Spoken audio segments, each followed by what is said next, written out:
And we are live. So hello, good evening, or good morning, or good afternoon, or good whatever time of night or day it happens to be. Wherever you happen to be, welcome to Republic News. I'm your hostess, Liviana. This is Liv's Post Saints, episode 6, and the title is Depleted Uranium for Fun and Profit. We are not going to be talking about depleted uranium this evening, however. I just like to give my post-Saint shows kind of wonky titles to get people thinking and maybe laughing a little bit. Anyway, well, on these shows, I generally go over recent news and sometimes not so recent news, but usually related to something going on in the present. With a lot of Democratic politicians having declared their candidacy recently for the Democratic nomination for president, of course, there are a number of articles coming out about them, and some articles from the past, which have also come out talking about their record and their policies and, in some cases, their character. So, the first article that I have this evening is about Cory Booker. Now, I've talked about Cory before. I've talked about several of the other candidates for the Democratic nomination for president. I'm not a fan of Cory Booker. So this comes from Medium. It's by Kathy Copeland Patton, and it's called Cory, Cory, Cory. I've been waiting for you. We meet at last. I was wondering when you'd throw your hat in the ring. Looks like you received permission from your corporate overlords to grab for the extremely tarnished brass ring and put it out there on the first day of Black History Month. I'm sure this was a happy coincidence and not a cynical identity politics-driven ploy to divert from your crappy record. Well, good for you. Good for me, too, because I now have increased motivation to expound on why you are the most faux of faux-gressives. Let's begin with your... Excuse me. Oh, goodness. Let's begin with your not-so-secret love affair with Big Pharma. Now, I did talk about this last week or the week before. No, it would have been the week before, I think. Talked about Cory and Big Pharma. Or it might have been last week. I'm not sure. Last week I didn't do, or it would have been this week actually. I didn't do a post-Saint show last week. I didn't do a Republic News Saturday last week. I was planning to do a Republic News Sunday, but, you know, it was the Super Bowl, and I figured that by the time it was over, everybody would be too plastered to watch a show about the news.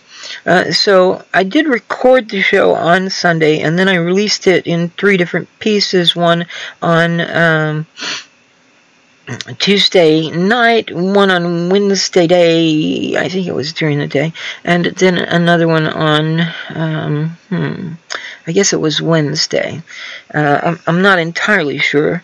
I think it was Wednesday. Anyway, so let me get back to the article here. And even those only casually acquainted with politics know you bravely battled against American citizens having access to more affordable prescription drugs by purchasing them from Canada. It's interesting to note Hooker Booker's rationalization for his stance. He purports that these identical meds manufactured by the same drug companies suddenly become extremely dangerous if they cross the Canadian border. Yeah, about 90% cheaper. These drugs are obviously dangerous to your donor's profit margin. During a time when American people are forced to ration their medications or forego them altogether, your stance proves where your loyalties lie. It's not with us, it's with your big pharma donors. Strike one. It's no secret our public education system is grossly underfunded. I did talk about this as well. I don't know if I talked about this or just gave a link to it in the show from, it would have been what I called Republic News Tuesday. It's no secret our public education system is grossly underfunded. Your enthusiastic, tone-deaf support for charter schools is infuriating, as is your association with Betsy DeVos. Remember that time you spoke before the American Federation for Children? A group that DeVos had once led, DeVos, whatever. For that alone, you should be voted off the island. I don't have a copy of his speech, but I'm willing to paraphrase what was probably said. Quote, "Screw the poor, let's make our kids' hard road ahead even harder by diverting all public school funding to political opportunism instead of educational opportunity," end quote. To be fair, what Booker really said was that many children, quote, "by law, are locked into schools that fail their genius," end quote. I'd be willing to bet all these young geniuses don't come from the inner city or rural areas. So yeah, my guess was pretty on point. Some like to jump to your defense by pointing out you voted against her appointment as Education Secretary. Then I like to point out that yourself admitted your only reason for doing so was your fear she'd futz with civil rights in the schools. What? Really, Cory, that was your only objection to DeVos, your privatizing pal? Strike two. Let's see here. What's this one? There's something clouding what I'm reading. It's the, I can't see what it says, but she's talking about him making up a drug dealer called T-Bone. And that, I believe it was Jimmy Dore talked about that earlier this week. So, that was okay. Strike three. And then she concludes by saying, "Sit your ass down, Cory." Yeah, exactly. Still continuing in the vein of Democratic candidates for the Democratic nomination for president, I believe this Amy Klobuchar has declared that she wants to run for president, or maybe she's just in the looking into it phase. I'm not sure. This article is by Burgess Everett and Marianne Levine, published on the 11th of February, and it comes from Politico. Republicans gush over Klobuchar. Someone had asked me about Amy Klobuchar, and the only thing I was able to tell them really at the time was that Republicans like her. Here's some basis for that. GOP senators praised the Minnesota Democrat for her deal-cutting ways, even as they worried it could doom her presidential bid. Amy Klobuchar has an unusual constituency behind her as she launches her run for president. Senate Republicans.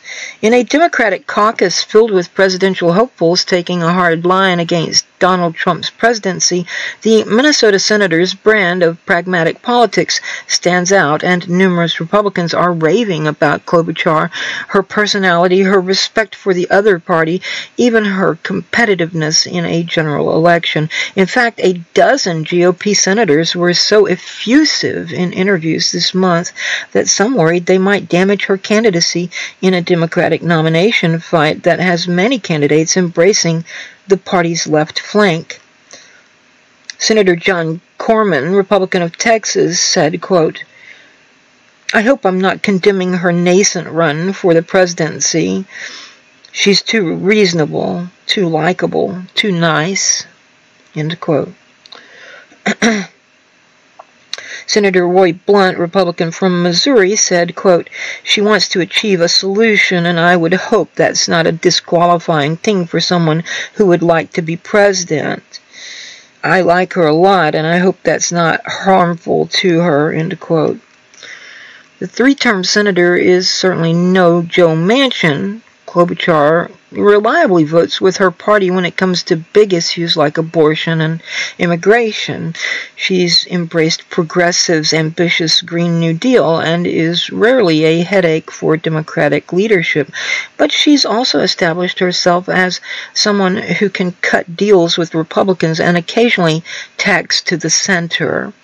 It's a combination that could give her a boost among primary voters seeking a candidate with bipartisan bona fides if it doesn't doom her with a party moving quickly to the left. Oh, I wish they were moving to the left, please. Politico, come on. In a brief interview, Klobuchar made clear that she doesn't compromise just for compromise's sake, but acknowledged it's something she actively seeks out as a senator. She said, quote, "Oftentimes I'll stand my ground, but if I can find common ground to get something done, I do," end quote. No, you know, the thing is, here's the deal about compromise, as they call it in the two houses of Congress between the Republicans and Democrats. There is none. There are Democrats who capitulate to Republicans on pretty much everything at the first hint of any opposition from them.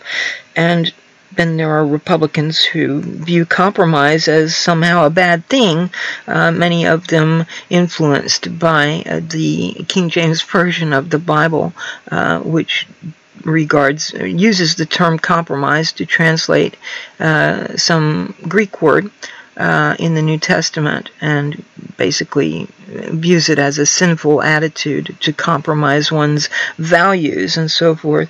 It's a very interesting skewed translation. Anyway, last year she reached an agreement with Blunt to combat sexual harassment on Capitol Hill that drew some ire from liberals, and she's never bought into purity contests, finding herself at odds with other presidential candidates on surveillance issues, a budget deal, and some Trump nominees like Commerce Secretary Wilbur Ross. Yeah, purity contest. This is another talking point that the establishment Democrats use a lot, the corporate Democrats, the Clintonite Democrats, if you will. They like to accuse progressives of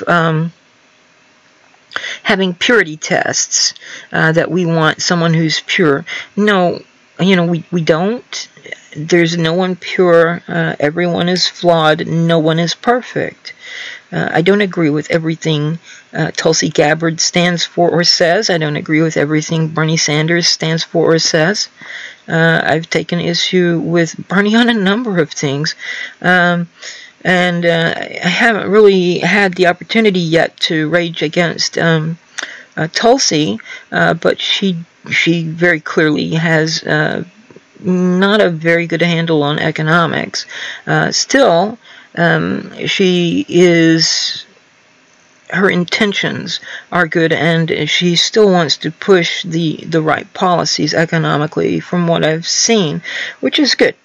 Even if she doesn't understand what exactly is possible and how it's possible, which we will be talking about momentarily, she does at least still want to do those things. Klobuchar also was the Democratic presidential aspirant and intimately involved with a centrist Senate effort last year to address the plight of hundreds of thousands of young undocumented immigrants. She was in a series of meetings intended to forge a bipartisan immigration deal that ultimately came up short. Senator Tom Tillis, Republican of North Carolina, said Klobuchar was one of the, quote, more reasonable voices, end quote, in the room. Senator Johnny Isaacson, Republican of Georgia, said, quote, she's a person of character and great ability. She's the whole package. That's probably too nice, end quote. You know, and again, a centrist is a very misleading term when used in reference to our national political arena. A lot of corporate Democrats like to call themselves centrists. This was a term they started using when they came up with the so-called third way back in the, well, mid-70s really, but it didn't take off until the late 80s in the Democratic Party. The Democratic Leadership Council was founded in the mid to late 70s, but they didn't really have a lot of influence on the Democratic Party until after the 1988 election. But they wanted to call themselves centrist, as I went into some detail about in Republic News Tuesday, one of these shows. I think it was the post-show Ramble and Rant, which wasn't so much ranting as it was me having been talking for over 2 hours at that point and beginning to get silly and laugh about things. But I did ramble quite a bit. It was all related, and I managed to find my way back to the path after I wandered out into the field a couple of times. But anyway, yeah, the centrist thing is a misnomer because it's based on the idea that you can combine social liberalism, or at least lip service to social liberalism, with what has been called fiscal conservatism since at least Ronald Reagan's first run for president in 1976, and certainly was a term that was widely used in the 1980s. Fiscal conservatism is a misnomer. It's basically an advertising gimmick, a propaganda tool. Fiscal conservatism means economic right wing. It's what, you know, economic liberalism, that's what was always known as liberalism. The economic aspects of classical liberalism taken to unsustainable extremes under Warren G. Harding, Calvin Coolidge, and Herbert Hoover, which were a major factor in the causes of the Great Depression. Neoliberalism looks back to those pre-FDR views of economics that came out of classical liberalism in the extremes, and neoliberalism wants to go even further. Not only do they want to, be laissez-faire, they want to prop up corporate interests and corporate power. They want to essentially capitulate. The government should capitulate to corporate power and allow them to. Hey, how are you doing, buddy? Good to see you. They want to basically have the corporate power as the dominant partner in a union or collusion between state and corporate interests. And this is how neoliberalism differs from fascism, as I've pointed out many times. They're both a type of corporatism, and they have some superficial, mostly rhetorical differences, but the only substantial difference, or at least the main substantial difference between neoliberalism and fascism, is that in fascism the state retains the upper hand and corporate power is made to serve the interests of the state, whereas in neoliberalism the state becomes the servant of corporate interests. So anyway, back to this article here. It's not just on major legislation where Klobuchar collaborates with the GOP. She runs the Congressional Coalition on Adoption with Blunt and has teamed with Senator Shelley Moore Capito, Republican of West Virginia, on combating eating disorders and expanding rural broadband. She's worked with conservative Senator Ron Johnson, Republican from Wisconsin, on improving a bridge between their two states and pushed through legislation with Tillis to help treat veterans exposed to toxic burn pits in combat zones. Beyond her ideology and legislative acumen, Klobuchar offers a stylistic contrast from the sharp-edged politics of Senators Bernie Sanders, Independent of Vermont, Kirsten Gillibrand, Democrat of New York, and Elizabeth Warren, Democrat of Massachusetts, and the attention-grabbing inquisitions of Senators Kamala Harris, Democrat of California, and Cory Booker, Democrat of New Jersey. I don't know why they're including Bernie Sanders with these progressives that they have listed here. Kirsten Gillibrand Gillibrand, Elizabeth Warren, Kamala Harris, Cory Booker, they're all progressive. They're opportunists. They have taken to using the name progressive as basically an advertising gimmick because they saw how popular Bernie was in 2016. And I mean, you know, Liz might actually have some progressive ideals, but I will never forget what she did in 2017 when she didn't speak up in the primary until it was pretty obvious that Hillary was going to win, and then ran off and stuck her nose up Hillary's ass and stood there with that shit-eating idiot grin on her face with their hands both raised up because Liz thought that Hillary was going to name her as her vice presidential running mate, and oh wow, that was going to be so great. And well, I don't know why she thought that after the things that she had said about Hillary, telling the truth about Hillary, you know, and how she was bought. Anyway, the article continues for another, couple of pages, 2.5 more pages or so. Again, we'll include a link to all of these articles so you can check them out later. So, and let me move on then to the next article. We're still talking about presidential candidates, but this time moving away from Democratic candidates for the Democratic nomination for president and talking about someone who is going to be running as an independent. Now, I'm sure you have heard of Howard Schultz, the CEO of Starbucks. Let's see here. This comes from Time magazine, and it's by Ralph Nader. Ralph Nader says, everyone is wrong about Howard Schultz, including Howard Schultz. This was published on the, the 7th of February this year, and it says, by even just testing the waters for an independent presidential run in 2020, billionaire former Starbucks, I thought he was the former CEO of Starbucks, but everybody kept on saying he's the CEO of Starbucks, and I'm like, is he still? Because I thought he resigned or something. But anyway, so this says, billionaire former Starbucks CEO Howard Schultz has done us a favor. He has revealed the political bigotry inherent in the torrent of spoiler charges immediately leveled at him by Democratic Party partisans and scores of pundits, including supposed champions of the free speech rights of very unpopular opinions, who claim he will swing the 2020 election to President Trump. Never mind Schultz's right to free speech, petition, and assembly.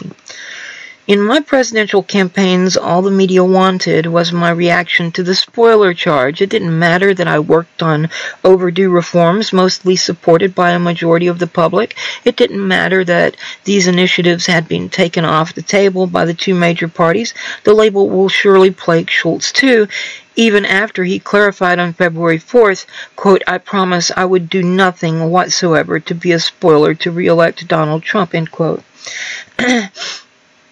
But the term has also been a distraction from a deeper strategic issue, Schultz's inclination to run as an independent candidate. Calling himself a, quote, lifelong Democrat, end quote, the coffee magnate advances views that he dubiously calls centrist, but that decidedly reflect his plutocratic class. Yeah, see, Ralph's on the ball there. He understands. Neoliberalism, regardless of how these centrist, so-called centrist Democrats want to call themselves centrists, are actually extreme right-wingers. I mean, have you ever encountered... Centrism is social democracy. It's a blend of some capitalism and some socialism. And leftism is socialism of various types. So, how do you get centrist out of being a corporatist? There are no leftists and no centrists who are corporatists. Corporatism is the extreme right. It's like capitalism on steroids and mutated. Anyway, he goes on. His business practices were anti-labor. He is anti-higher taxes on the wealthy, anti-Medicare for all, and anti-tuition-free higher education, anti-government employer of last resort, and anti-social security protection. He calls these measures extreme, unaffordable, and even not American.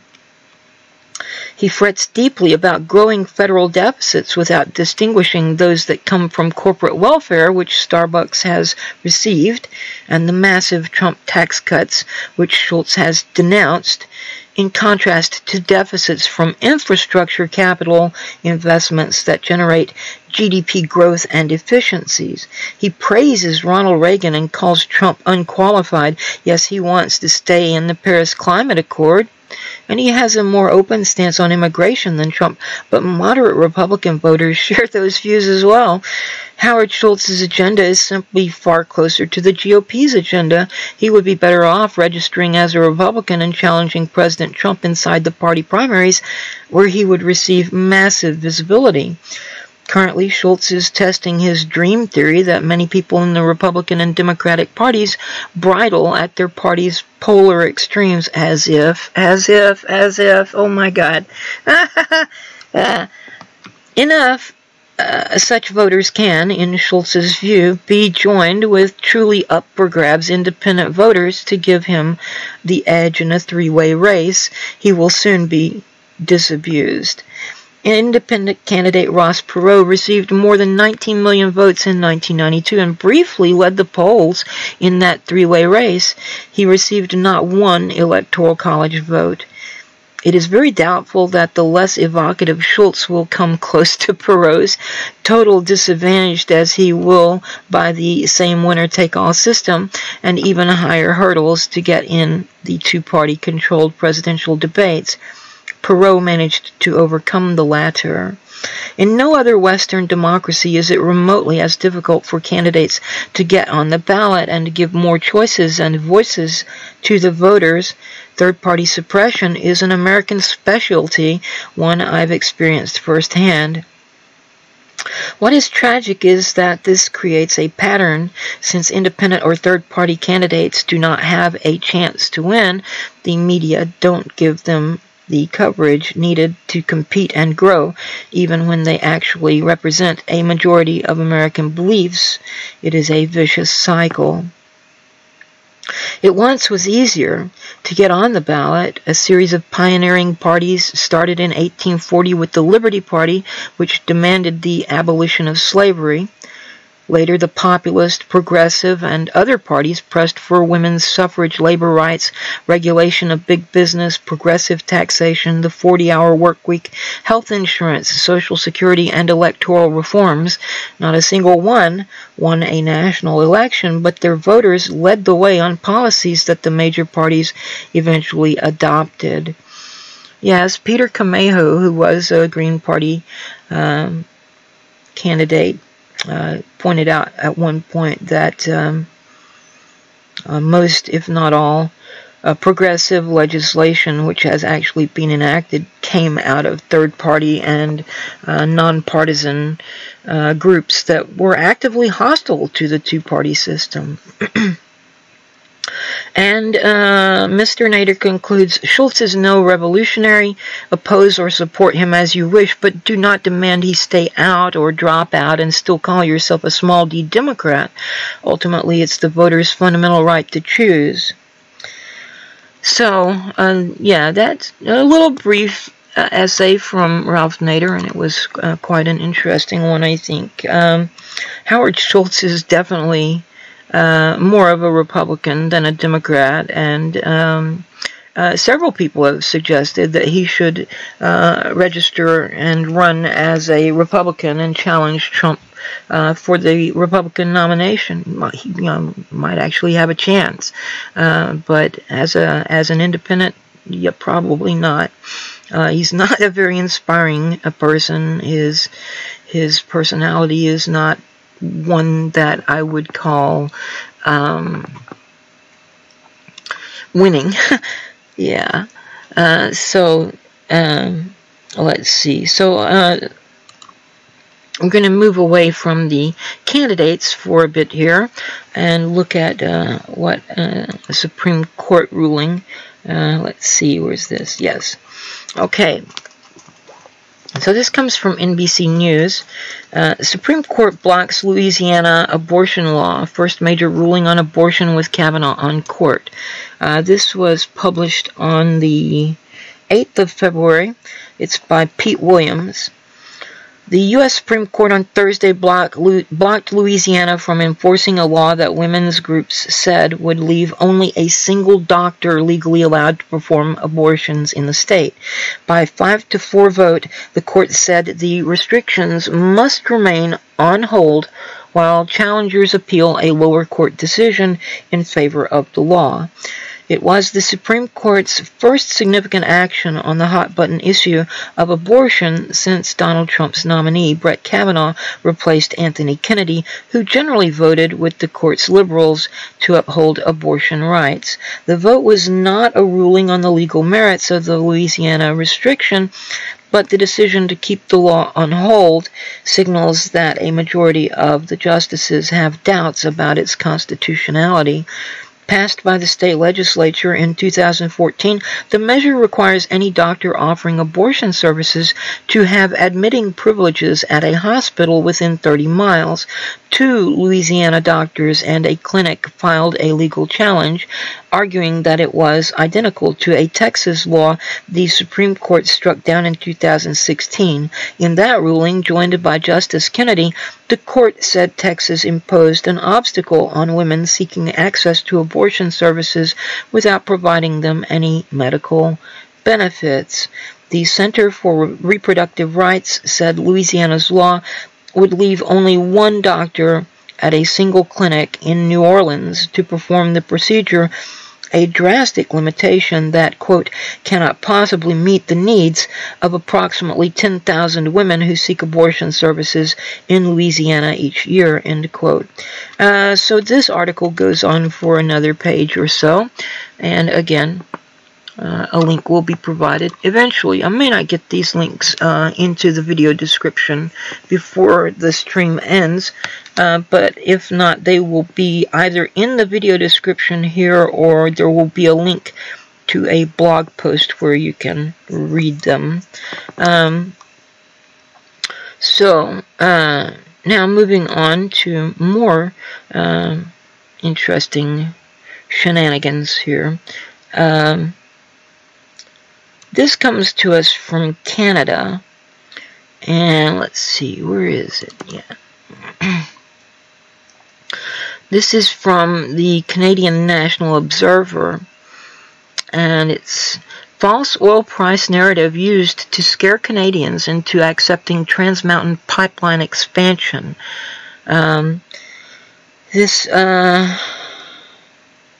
This was published in November of last year. It was by Robin Allen. Still interesting because it shows what the petroleum industry is willing to do. Even in Canada, which isn't, I mean, they have neoliberal leadership as well at the moment, but they're nowhere near as corrupt as American politicians. Alberta Premier Rachel Notley is aggressively advancing a false narrative about heavy oil's deep discount. She presents the problem in 2 parts, neither of which stand up to scrutiny. First, Notley purports that the abnormally wide price spread affects every barrel of heavy oil, leading to millions of dollars a day in losses to the Canadian economy. And second, that the Trans Mountain pipeline expansion is crucial. Neither of these claims are supported by the facts. Most Alberta oil is sheltered from the price discount. When you crunch the numbers and include the variety of methods even the smaller players rely on to protect their exposure, including long-term supply arrangements, hedging, and access to rail, it turns out that only about 20% of oil sands supply is actually affected by the light-heavy differential. WTI is West Texas Intermediate, light oil produced in Cushing, Oklahoma, and WCS is Western Canadian Select, heavy oil priced in Hardisty, Alberta. The WTI-WCS spread is referred to as the light-heavy differential. Alberta's heavy oil is low-quality crude that always sells at a discount to lighter, higher-quality oil. It costs money to deliver it to Cushing, which further reduces its price. The natural discount for quality and transportation is $15 US to $20 US per barrel, which means if WTI is selling for $50 US barrel, US a barrel, we would expect WCS to sell for about $30 US to $35 US a barrel. However, even as WTI hovers around $50 US a barrel, the discount for WCS has fallen below the normal range for quality and transportation. The problem is, Notley claims, the abnormal spread affects every barrel when relatively few barrels are actually exposed. Notley's claim is based on an egregious error about how the market works. Oil producers have implemented price protection business strategies that ensure hardly any barrels are affected at all. Notley has frequently repeated this story since last spring when she started alarming the public, claiming that the heavy oil discount was costing the Canadian economy $15 billion a year, $40 million a day. That estimate was lifted from a report prepared by Scotiabank, which is replete with errors, and it is a huge mistake to use that one report as the entire basis for any claim. Last week, Notley doubled the figure to $80 million a day and launched a Canada-wide ad campaign, including a real-time revenue loss calculator located near Parliament Hill. I asked the Alberta government how the $80 million a day was calculated and was advised that Notley once again relied on the flawed Scotiabank report. We've heard these false claims before. It reminds me of a similar false narrative advanced in support of the Northern Gateway Pipeline proposal way back in 2012. A CIBC analyst claimed there was a $50 million a day loss because Northern Gateway was not built. When I asked for the calculation, he did not have it. Natural Resources Minister Joe Oliver aggressively relied on the figure in public statements. I asked Natural Resources Canada for their calculation and was given a runaround. Eventually, an after-the-fact calculation was provided that made little sense. This didn't stop the Canadian Chamber of Commerce from releasing a pamphlet in September 2013 claiming that same $50 million a day loss. That document was paid for by industry, including Kinder Morgan. I checked with the Chamber of Commerce. They did not confirm how the figure was derived, but said they relied on sources like CIBC and Oliver. Flawed analysis makes Notley's numbers meaningless. Notley relies on the Scotiabank report, which attempts to put some analysis behind its figure, but Scotiabank misrepresented how the market for crude oil actually works.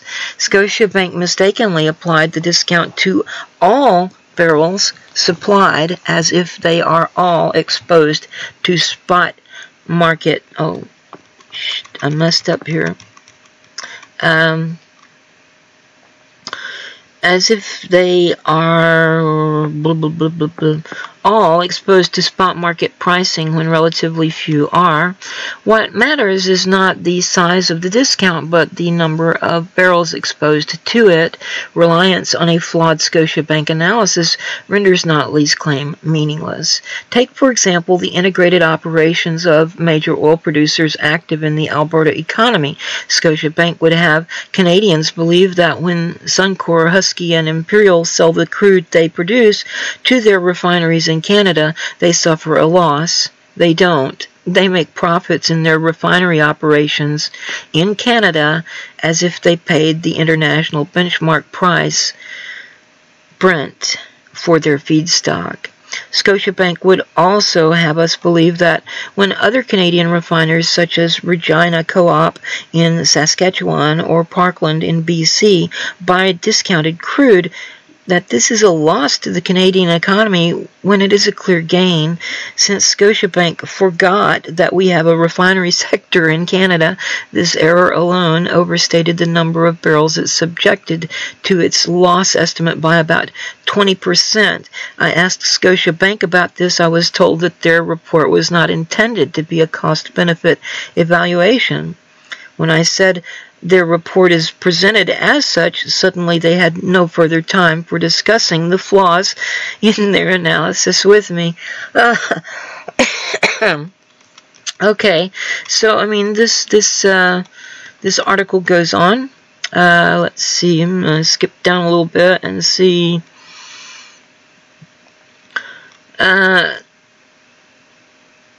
The second part of the misleading narrative around the deep discount says the abnormally wide differential is due to one factor, a lack of pipeline capacity. Therefore, the spread can only be narrowed by its normal range by building Trans Mountain's expansion.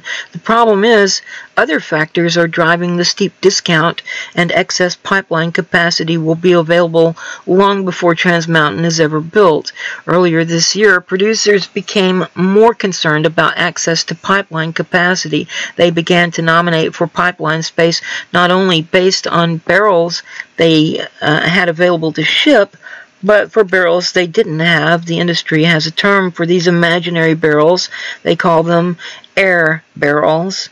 The idea is that if they over-nominate for pipeline capacity and the pipeline operator apportions the space, they will get all the space they could possibly need. The problem is, exaggerating the barrels they have available comes at a cost to the system and the Canadian economy. Over-nomination leads to unused capacity. Pipeline space runs idle when oil producers abuse the system by nominating barrels they don't have, because Enbridge plans the batches as efficiently as possible at the beginning of the month based on what the company was told. When those barrels don't materialize, Enbridge is unable to replace them. Enbridge Executive Vice President Guy Jarvis explains the air barrel problem this way, quote, "We find ourselves mid-month falling short on crude. We've got to make sure that those barrels that are nominated and granted space are real so that we can move them. What we're seeing is that the throughput maybe throwout at the end of the month versus what we accepted for nominations is not matching up," end quote. So when the article continues, blah, blah, blah, blah, blah. So, yeah, pretty interesting. I mean, we've seen a lot of shenanigans from petroleum companies in the United States. There is a lot of crap about the Dakota Access Pipeline. A lot of people seemed to believe that we were bringing oil into the United States from Canada in order to get us off the of reliance on foreign petroleum. But in reality, everything that is planned to go through the DAPL is to be exported by the United States to other countries, because Donald Trump, Barack Obama, Hillary Clinton all wanted to make the United States the world's leading exporter of petroleum.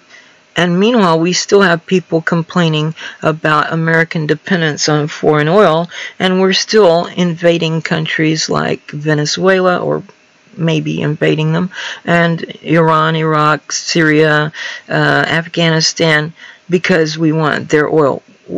If we're getting oil from Canada, why are we shipping it overseas to sell to other people if we have a problem with dependence on foreign oil? Why don't we use it here? I mean, Canada is still, not the United States, but it's not quite the same thing as dealing with OPEC, now is it?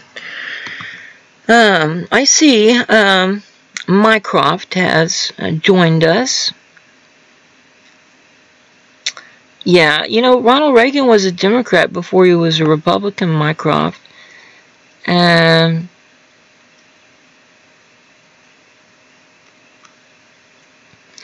And his neoliberalism is still a heavy influence on American economic policy. In fact, both parties have embraced it. It's been the economic policy of the United States for the past 40 years, regardless of whether a Democrat or a Republican was in the White House, regardless of whether Democrats or Republicans were in control of the two houses of Congress, and so on. But let's talk a little bit more about corporate bullshit, shall we? Yeah, let's. So this comes from Counterpunch. Oh, and by the way, Mycroft, I do also cover news from dissenting opinions. This is from Counterpunch, posted by Richard Moser on February the 8th. It's called Beyond Corporate Power. The problem is not that the corporations are, quote, out of control, end quote. The problem is that the corporations are so much, quote, in control, end quote. By seeing neoliberalism as free market fundamentalism, or FMF, rather than corporate power, we underestimate the challenges ahead. FMF does not help us to know what tactics and strategies are best because it cannot tell us about the enemy we face, corporate power. Yes, and this is a thing that a lot of people aren't getting. Neoliberalism is not laissez-faire capitalism. Neoliberalism is the government propping up corporate interests and corporate power. The government becomes subservient to corporate interests. We have a revolving door where elected and appointed officials came out of the corporate world and go back into the corporate world when they leave their offices. We have subsidies given to corporations to prop them up. We have bailouts given to corporations when they fuck up and when they fuck up our economy. But yeah, let's keep on pretending this is about free markets, okay? No, let's not. Let's tell the truth. I return to the article. If the corporations have merged with the state, pretty much, then the liberal regulatory state is finished, and our faith in its ability to protect us is a poor substitute for self-knowledge and self-determination. Instead, we should realize that we are finally on our own. Mass movements making revolutionary demands and organizing projects aimed at building independent people power will have the best chance at overthrowing the corporate power. Yeah, a general strike would do some good, I think. The tension between seeing the problem as FMF or as corporate power will only be resolved by the highest stakes gamble imaginable. Can we dismantle corporate power and stop climate change through normal electoral means, or will revolutionary upheavals provide the answers we need? Desperate times call for desperate measures. The recipes for action suggested by those writers who emphasize FMF give too much weight to elections and incremental change. Take Monbiot's Out of the Wreckage, for example. On the one hand, Monbiot supports community projects. Agreed, communal approaches are very important and benefit from being rooted in existing institutions and relationships. Monbiot also calls for the return to the protective liberal state, including an intriguing call for a constitutional convention by citizens and important electoral reforms, but his proposals for recapturing the state are just a more energetic version of electoral campaigning. The mass upheavals and deep organizing that created the liberal state in the first place are largely absent. We need both the commune and revolution. Naomi Klein's No is Not Enough, while full of good advice and insight, also shows just how hard it is to see a passage beyond the corporate order. The author's vantage point shifts back and forth between FMF and corporate power, and her strategic advice reflects that. Klein's retelling of Standing Rock is moving and true. Standing Rock calls on us to take action by building transformative social movements against what Klein rightly calls, quote, ecocidal capitalism, end quote. She recognizes that Native communities have the experience and knowledge to lead the new environmental movement. So far, so good. Klein's other major example is the LEAP Manifesto. It's another good start, as is the coalition building it hopes to promote. But to what end?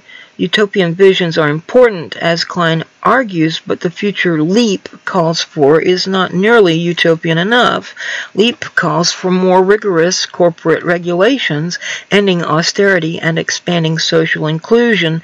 It's all fine, but how is that different from returning to a new and improved liberal regulatory state? Klein praises social movements, but tends to distill them into their programs, platforms, and manifestos, which can then be deployed in the electoral arena. Although Klein addresses the shortcomings of the electoral process, she then writes, quote, but the real trick is going to be to get those dreams on the ballot with a winning strategy as quickly as possible, end quote. Programs and manifestos are half the story. The other half is the capacity of social movements for disruption. Martin Luther King's take on this is classic. Quote, "The purpose of our direct action program is to create a situation so crisis-packed that it will inevitably open the door to negotiation." End quote. Yes, social movements are the true creators of ideals and visions, but they are also the source of the kind of actions that put pressure on the system from the outside.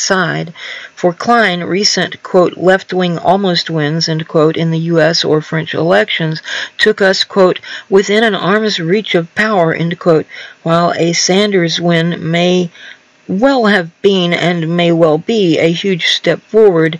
His agenda would have been hamstrung by the corporate state and the war machine. The fact that corporate Democrats closed ranks to cheat Sanders out of the 2016 nomination was a very telling indication of what Sanders would have faced if elected, even from his own deeply corporate and pro-war party. If we ever want to get closer than an arm's reach of power, we will need millions of people acting in ways that threaten the elite's power and profit. The quest for limitless power and profit is the new rule underlying the corporate state and the main driver of climate disaster.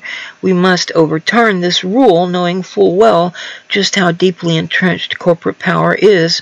No easy victories. So instead of revolution, a word barely mentioned, or the stranglehold of the two-party system on government, a problem not analyzed, or electoral fraud by both parties, an obstacle not considered, Klein's understandable desire to instill hope puts the focus on FMF, cycles us back to elections as the main strategy. If only neoliberalism were simply an extreme form of capitalism we could turn off like a switch, instead of the final outcome of capitalism's historical development or just bad ideology and bad policies, instead of a system of corporate rule exercised by the state, then maybe the people could take power using normal electoral means. Solutions need to match the scale of the problems. Among the popular writers on neoliberalism, Chris Hedges most persistently points to the need for massive nonviolent civil disobedience as the way forward. Perhaps it was his 20 years as a war correspondent that allowed him to see the depths to which we have fallen and the heights to which we must climb if we want to win. It is no coincidence that Hedges uses the concept of corporate power more than any other major popularizer of the neoliberal critique. Quote, "The problem is not Trump, it is a political system dominated by corporate power and the mandarins of the two major political parties.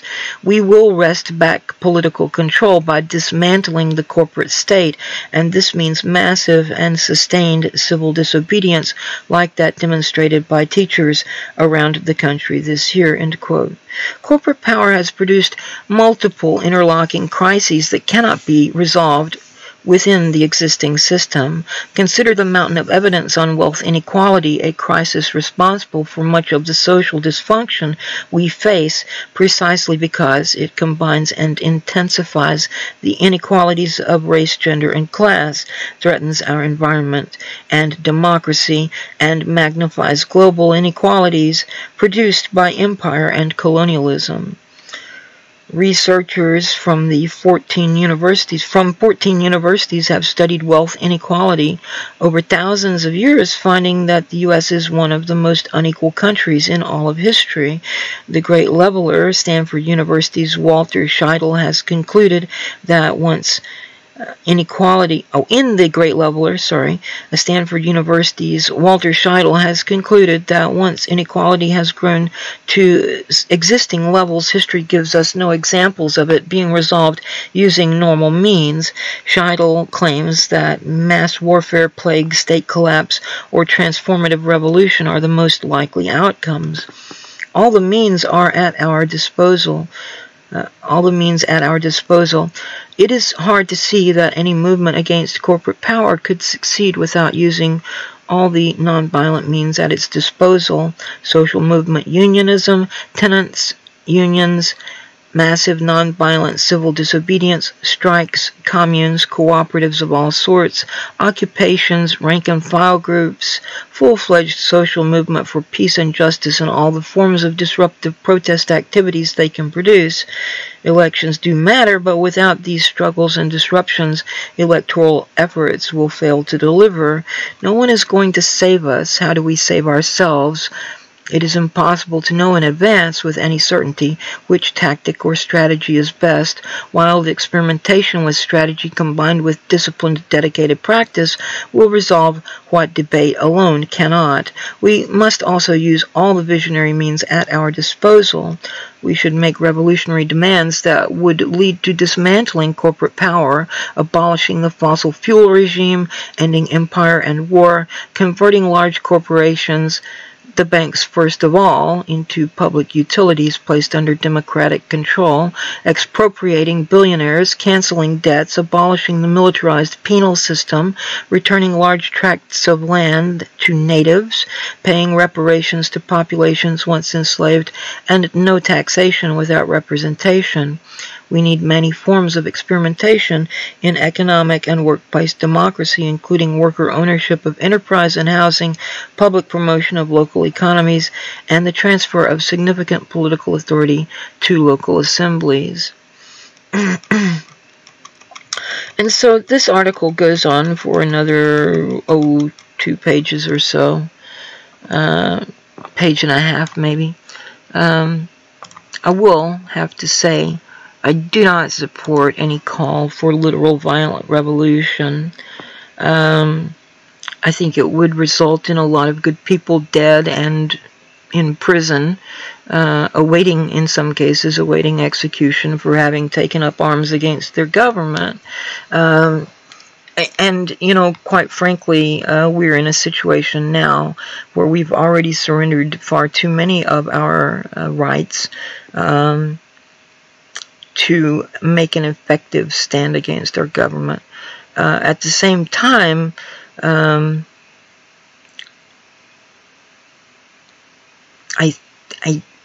also going to say I'm not going to advocate for communes either.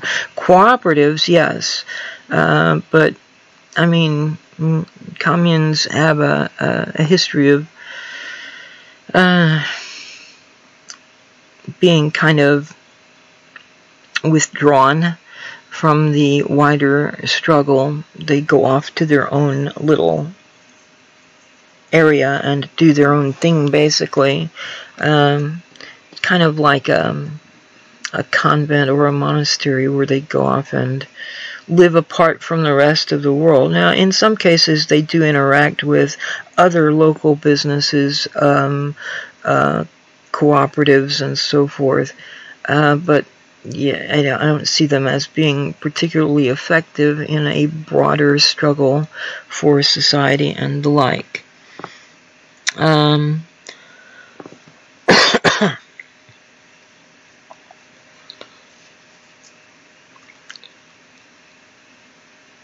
Let's see what you guys are talking about out there.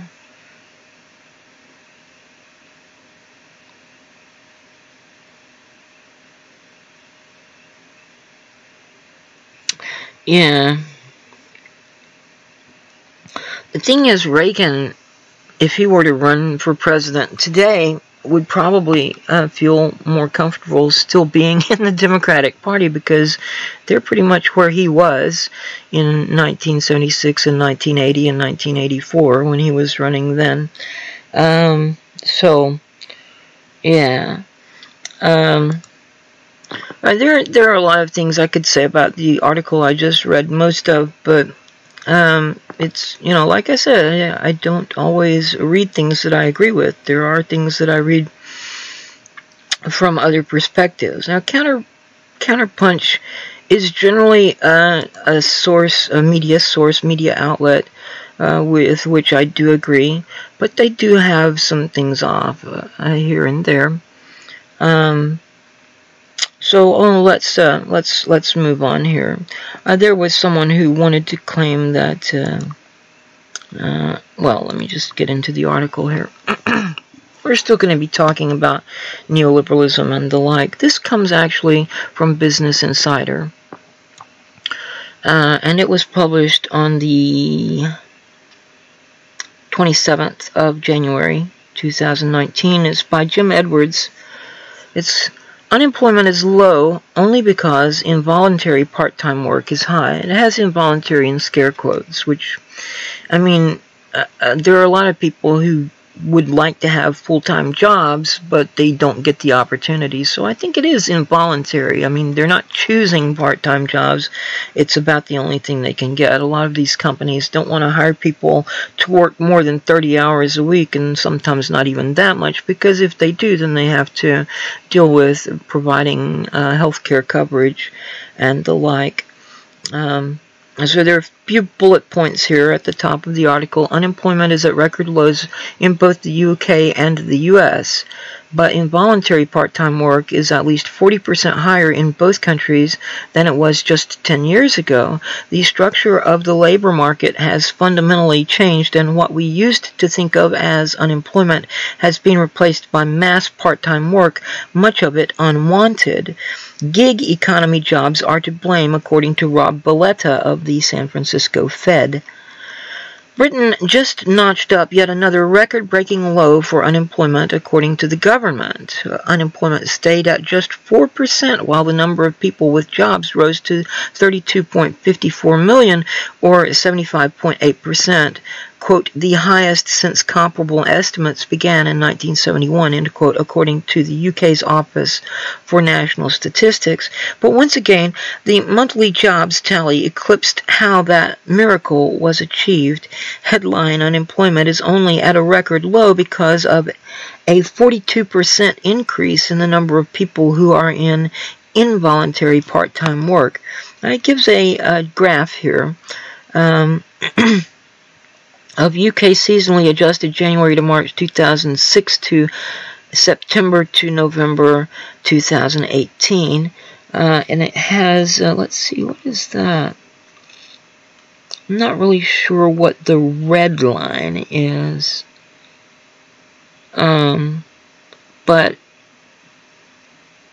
there's a blue line for women and a kind of a gold line for men.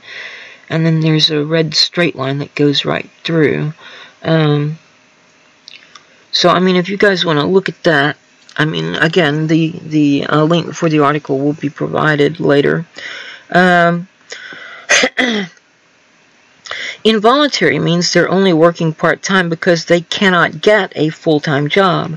In March 2006, at the peak of the economic boom that preceded the Great Financial Crisis, involuntary part-time work was at a low of 620,000.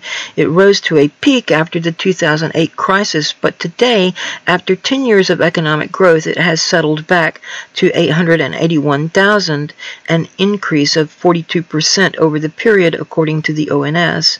This is not good news. 4% unemployment is technically full employment.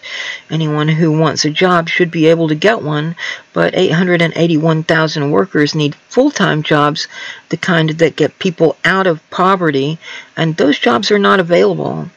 The average part-time employee in Britain works for about 16 hours a week, less than half the 40 hours that are generally considered to constitute full-time work, according to the ONS.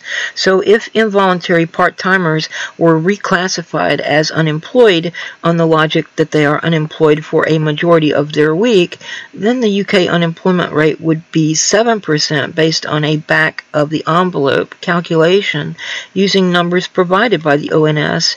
The total number of unemployed people would be 2.2 million, not 1.4 million. This isn't just a thought experiment. The labor market in the UK and the US, they're similar, has structurally changed since the early 2000s in a way that is poorly understood. Here is the situation for America, and it gives another graph. It says involuntary part-time work is probably 40% higher than normal in the U.S., and it has, again, this time it has 4 lines. The red straight line, which I'm not sure, again, what that means. but it has a kind of a dark red line that is structural variation, a green line that's cyclical variation, and a dark blue line that says IPT rate. This is a quote. During early 2018, involuntary part-time work was running nearly a percentage point higher than its level the last time the unemployment rate was 4.1% in August of 2000. This represents about 1.4 million additional individuals who are stuck in part-time jobs. These numbers imply that the level of IPT work is about 40% higher than would normally be expected at this point in the economic expansion, end quote, according to Rob Valletta, a vice president in the Economic Research Department of the Federal Reserve Bank of San Francisco. Mass unemployment, the historic kind, with dole queues, unemployment benefits, and idle workers on street corners, has been replaced by low-paid, part-time, gig economy, or 0 hours contract work. These charts show how part-time work has ramped up in the UK over the last decade. And so we see, again, a couple of charts here. I'm not going to try to describe these to you, but at the top of one it says 25% of all British workers are currently only working part-time, and the second one is labeled part-time work has increased as a portion of all work since 2006. The trend was uninterrupted by either the 2008 crisis or the economic boom that followed. Over the period, part-time work went up 16% to 8.4 million people. And then we have another chart, and it says 14.6% of all UK workers are doing involuntary part-time work. So, I mean, the article goes on for another, half a page or so, maybe a little more. And it refers to it as part of the series on unemployment and inequality. I mean, this is Business Insider. They're not exactly a socialist or Marxist media outlet. So, yeah, that's... Now, turning to potential solutions. We have here an article which comes from, where is it? Which comes from The Nation. And this was published yesterday. I printed it yesterday, so it was the day before yesterday. That would have been the 13th. By John Nichols, the 13th of February, 2019. Bernie Sanders has a plan to tax the rich that's about as radical as what Teddy Roosevelt proposed. When the senator proposes a 77% tax on the value to an estimate above $1 billion, he's talking about renewing American values. So, the really big fortune, wait, this is a quote. Quote, the really big fortune, the swollen fortune, by the mere fact of its size, acquires qualities which differentiate it in kind as well as in degree from what is possessed by men of relatively small means. Therefore, I believe in a graduated income tax on big fortunes, end quote. That's what Teddy Roosevelt proposed in his agenda-setting New Nationalism speech from 1910 when he prodded the United States toward a fuller embrace of progressive reform. As a former president who was preparing to again bid for the position, Roosevelt opened a conversation about tax policy in order to frame a broader debate about at least some of the values that should guide American progress. At the heart of Roosevelt's agenda was a specific form of taxation. While progressive taxation in a general sense was desirable and necessary, Roosevelt was particularly enthusiastic about, quote, another tax which is far more easily collected and far more effective, a graduated inheritance tax on big fortunes, properly safeguarded against evasion and increasing rapidly in amount with the size of the estate, end quote.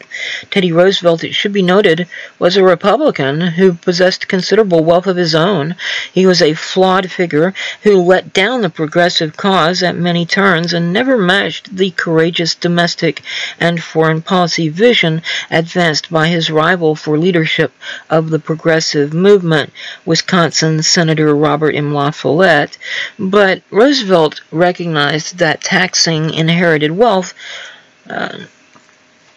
not merely to collect revenues, but to preserve and extend democracy. The revenues, actually, now at that point in time, before the Federal Reserve Act, maybe so, but federal taxes do not fund federal spending. Federal taxation at the federal level is done for 3 reasons, and 3 reasons only. Number 1, to encourage the citizens to impute value to a fiat currency, because if you are a government with a monopoly on issuing a sovereign, free-floating, non-convertible fiat currency, and you say, you have to pay me taxes and I'm only going to accept them payment of the taxes in the form of this fiat currency, then suddenly everybody says that the currency has some value because they need it to pay their taxes. Because if they don't pay their taxes, they get arrested. Yeah. The second reason is really only necessary when we get to or near full employment. And that is to offset the potential of hyperinflation developing out of inflation. And the third reason is to prevent undue influence on the apparatus of government by the wealthy. This particular purpose has become considerably more challenging, as I pointed out recently in my video on MMT, due to the Supreme Court ruling in favor of the idea of corporate personhood, extending constitutional rights to corporations, and the the Supreme Court decision in Citizens United versus the Federal Election Commission, in which they ruled that money is speech, and corporations, of course, being persons with the right to freedom of speech, then can use their money to finance elections and fund candidates and so forth. Of course, the past 40 years of neoliberal economic policy. So let's see. Teddy Roosevelt explained, quote, "The absence of effective state and especially national restraint upon unfair money-getting has tended to create a small class of enormously wealthy and economically powerful men whose chief object is to hold and increase their power. The prime need is to change the conditions which enable these men to accumulate power, which it is not for the general welfare that they should hold or exercise," end quote. Roosevelt's critics may have characterized him as a radical, but he was never as radical or as right as La Follette. Roosevelt was, however, conscious of the threats posed to the American experiment by the rapid consolidation of wealth and power, and he knew that progressive taxation could be used to address those threats. Bernie Sanders knows this as well. That's why Sanders is proposing a progressive estate tax on the fortunes of the top 0.2% of Americans. The senator from Vermont's newly introduced For the 99.8% Act would collect $2.2 trillion from 588 billionaires. It wouldn't collect any money at all. It would take money out of circulation, essentially destroying it. That's what happens when the federal government taxes. Now, when it comes to state and local taxation, yes, that does fund state and local spending because they are not currency issuers, they're currency users. I explained this also in my recent video on MMT. So, yeah, do go and check that out, please, because I think it was a very interesting, I've been told it was a very good presentation of MMT, and I certainly hope that was the case. Don't check it out right now, but I will include a link to it in the video description for later. Or, you can certainly go to my channel. It was the last video I did before this one, so you'll be able to find it there. I'm going to go ahead and add it into my notes here, so that whenever I do put the video description in, or put it on the blog post, where it might wind up being if the references are too long, you'll be able to go and check it out. It was a presentation I gave to the Lavender Green Caucus last week, as requested by the chair of the Lavender Greens. Excuse my typing, please.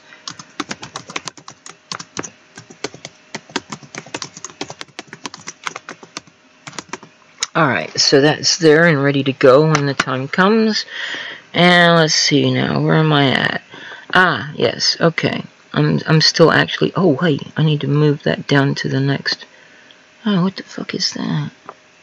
That's not right. I'll have to change that around a little bit.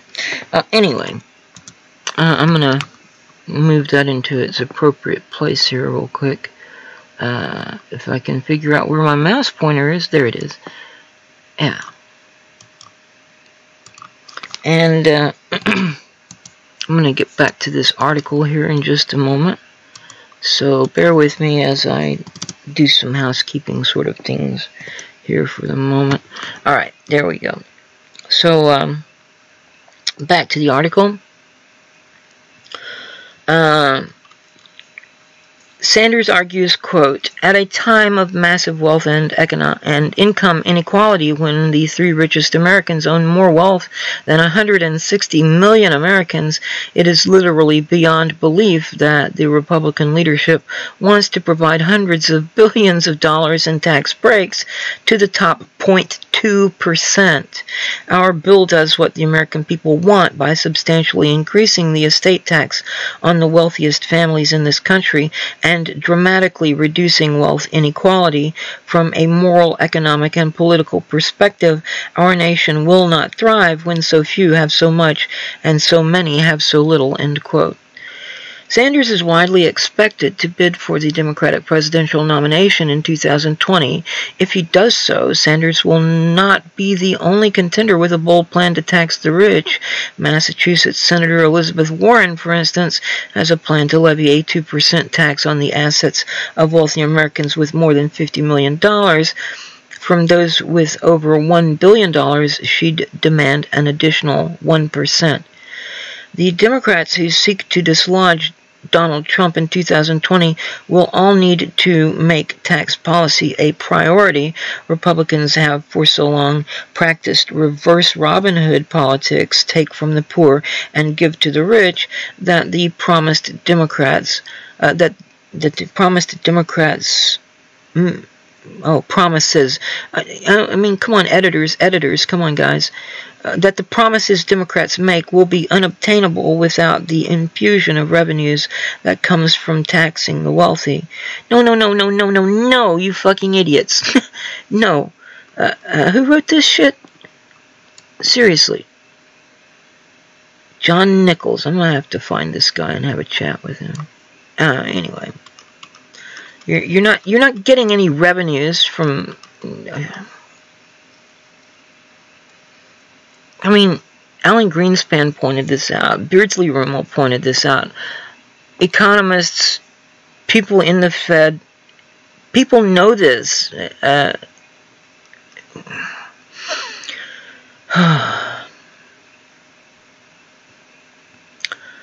Anyway, Changing tax policy also infuses governing with democracy as it dials down the influence of specially interested billionaires such as the Koch brothers and their corporations. What is notable about the Sanders plan is that with his proposal to establish a 77% tax on the value of an estate above $1 billion, the senator is merely seeking, quote, a return to the top rate from 1941 through 1976, end quote.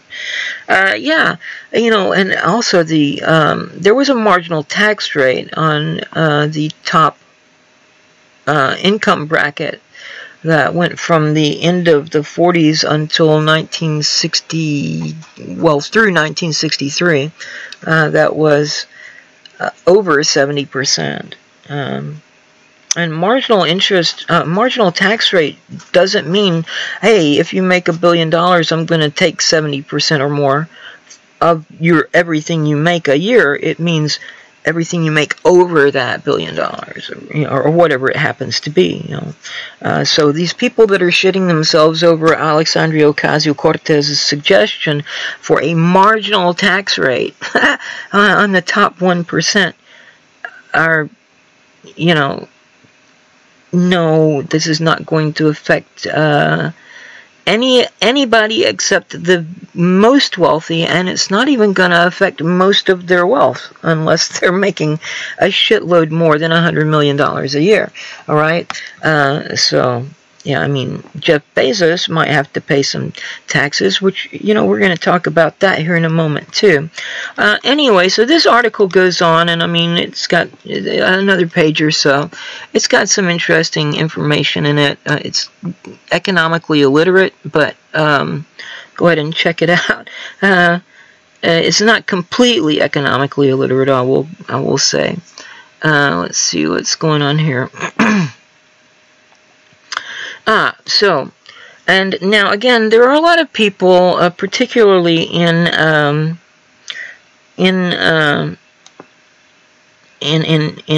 groups like the John Birch Society. Hello, Roxanne. How are you? There are a lot of people, particularly in groups like the John Birch Society and the American Monetary Institute, who have these weird conspiracy theories about the Fed being owned and controlled by private banks, and this is simply not true. And the next article that I'm about to go over will put some of that in perspective. Let's see.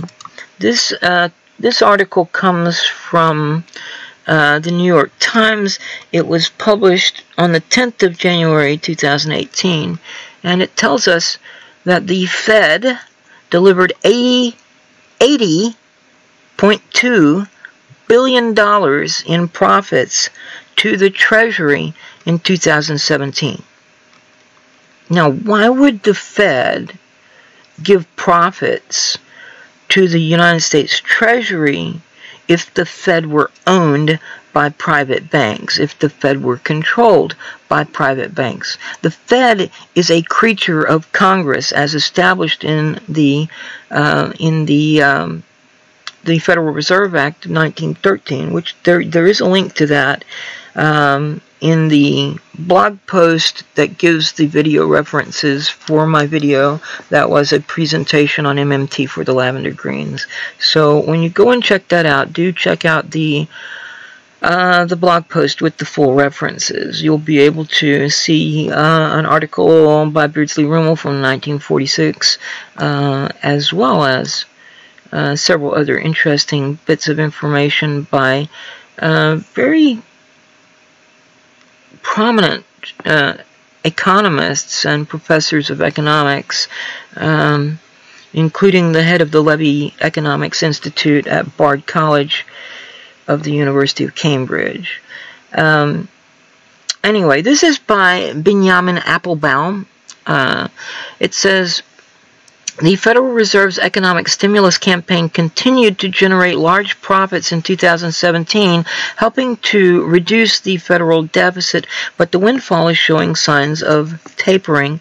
The Fed, which remits its profits to the Treasury Department. Well, look at what The Fed, which remits its profits to the Treasury Department. Dun, dun, dun. There you go, right there. Yes, there are private banks which hold shares in the Federal Reserve System, and they do get paid dividends, but the vast majority of the profits of the Fed are remitted to the United States Treasury Department. The Fed, which remits its profits to the Treasury Department, disclosed on Wednesday that its payments last year totaled $80.2 billion, about 12% less than the $91.5 billion in 2016.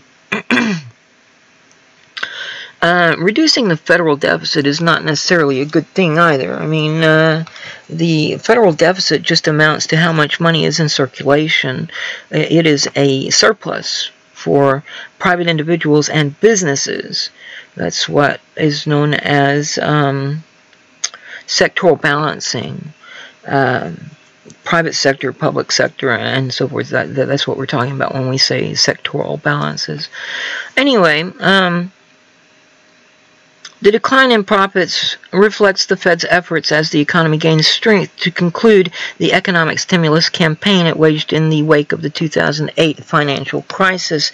The Fed has gradually increased its benchmark interest rate amid an improving economic picture, and those higher rates increase what the Fed must pay on deposits that banks keep stashed at the Fed. The Fed also began last year to gradually reduce the portfolio of treasuries and mortgage bonds it acquired after the 2008 crisis, reducing the amount of revenue the Fed gets from interest payments on those securities. Those holdings are the source of most of the Fed's revenues. Anyway, so this article goes on, and it's interesting, and there's some questionable perspective in it, but for the most part, the reason that I wanted to call it to your attention is because it points out that the Fed is not owned by private banks and doesn't. I mean, it is a creature of Congress, and its profits go to the Treasury, with the exception of a small portion of dividends paid to shareholders, which are private banks. They basically buy into the Fed so that they can have some input, but the Fed only acts when Congress authorizes it to do so, and it has leeway because, you know, most Congress critters are not particularly competent when it comes to economics, but still. So, and since we are talking about this, let me move on to the next article, which is very much related. This one comes from Paste magazine, and it was published on February the 8th, 2019 by Jacob Windling. What is modern monetary theory, and why is it so important to the Green New Deal? There is a new economic theory that has emerged on the left called modern monetary theory, MMT. I'm going to stop right there and say wrong and wrong again. It's not particularly new theory. I mean, Beardsley Rumel was talking about some of this back in 1946. And it hasn't emerged on the left. It's non-partisan, and it's not particular to any given ideology, as I pointed out in my presentation on MMT to the Lavender Greens. There are various kinds of capitalists, as well as social democrats, and various types of socialists who are on board with MMT. It's not something that is a tool of capitalism, and it's not something that is a tool of socialism. It depends on who's using it. It's just a tool, and it is an empirical accounting of how our monetary system actually works, the operational realities of our monetary system. It is based on empirical observation by economists and experimentation by the Fed over the past, well, going back to the 30s, almost getting close to 90 years now. So, I mean, there are post-Keynesians who are involved in MMT who will use MMT as a sort of, take these facts that we have learned plug them into a deductive argument and draw conclusions from it about what is possible, what can be done, and so forth. That's the same thing as math, guys. It's a pure science. It's not like you're gonna, it's not a sectarian thing or an ideological thing or a partisan thing. It's not the left. It's not the right. It's not the center. It's just a tool, and it depends on who's in control of the monetary policy, how it is used. So anyway, to continue with the article, it is basically the opposite of conservative austerity economics. Yes, that's true. Certainly it can be. They can use it to finance their wars and their warplanes and their warships and their war machines and so forth. They can use it to further enrich the already obscenely wealthy. They can do all kinds of things with it, but the way post-Keynesian leftist MMTers would like to use it would indeed be the opposite of what is called conservative austerity economics, which is neoliberal austerity economics. While Reaganites will argue that you must cut government spending to help grow the economy, MMT adherents assert that currency itself is a public monopoly, and so the only limit to government spending is inflation, not the total money the government is taking in, since if government ever needs more money, it can just print it because there is no other competition for spending in the economy. Now, okay, so there are some mistakes here too. Inflation is a constraint on spending only when we get to or near full employment. The real constraint that we have on spending, on federal government spending, is resources. Dr. Kelton, Stephanie Kelton, says the U.S. government can afford to buy every American a pony if we breed enough ponies. Okay, so you have to actually have the resources there in order to spend the money on, right? You can't just buy things that don't exist. You know, things like that. So the real constraint on spending is actually resources, and when we get close to full employment, then inflation will become an actual concern. And I mean, it's not to say that it's completely irrelevant now even, but inflation doesn't come about by adding more currency into circulation. That would have been true when we were on the gold standard, but not so much now, because at that point, well, you know, go watch my presentation on MMT from earlier this week, and you'll understand. So, and also, it's not, it can just print it, because printing money is a term that was used in reference to a situation that existed when we were on the gold standard. In fact, the vast majority of American currency, US dollars, isn't even a physical thing. We don't really print a lot of money anymore. We don't mint a lot of coins or print a lot of banknotes these days. What we do instead is keystrokes to move some ones and zeros into digital accounts. I mean, when my dad cashed in, I don't remember if it were a certificate of deposit or something like that a few years back, he wanted cash for it. And he took it to the bank to cash it, and it took them about a week to get the actual physical currency into the bank to pay him out in cash. So, yeah.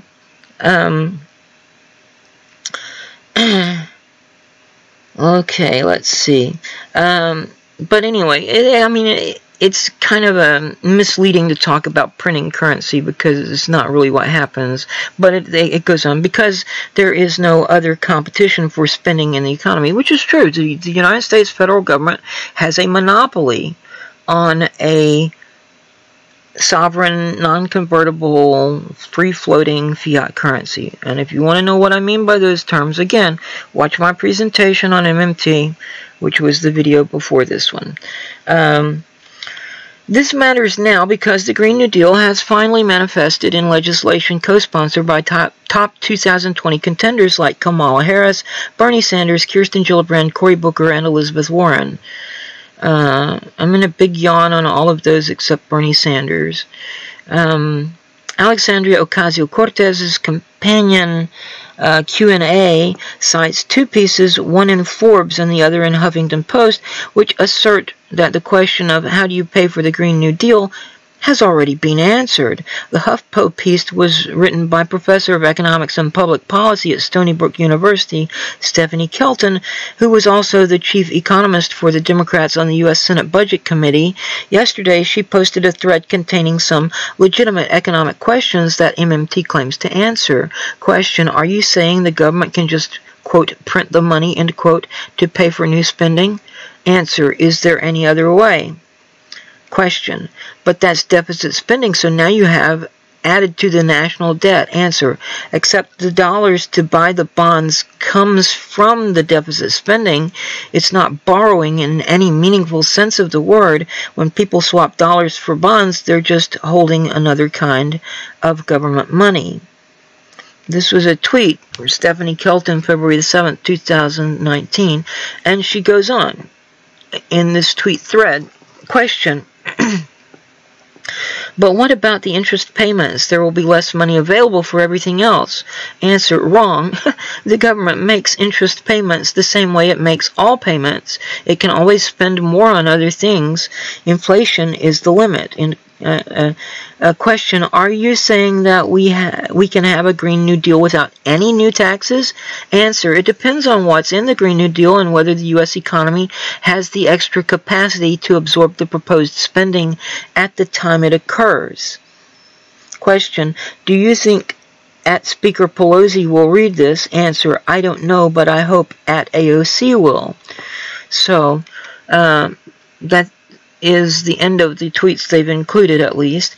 One of the best pieces of evidence that MMT advocates can point to in order to prove that this is more than just a theory is the, and he's using the word theory here in the ordinary layman's sense of the term, which is not what it is meant when we talk about modern monetary theory. Again, go check out my video on a presentation on MMT for the Lavender Greens. One of the best pieces of evidence that MMT advocates can point to in order to prove that this is more than just an unsubstantiated speculation is the lack of inflation in our current economy. Notice this, the lack of inflation in our current economy. The Republican Party did not raise taxes to pay for its $5 trillion in tax cuts this century, $3.5 trillion by $1.5 trillion by Trump.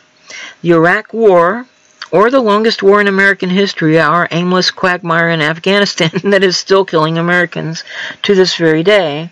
In essence, the GOP has already tested the limits of modern monetary theory. It asserts that you can pay for everything with government deficits without having to really worry about inflation.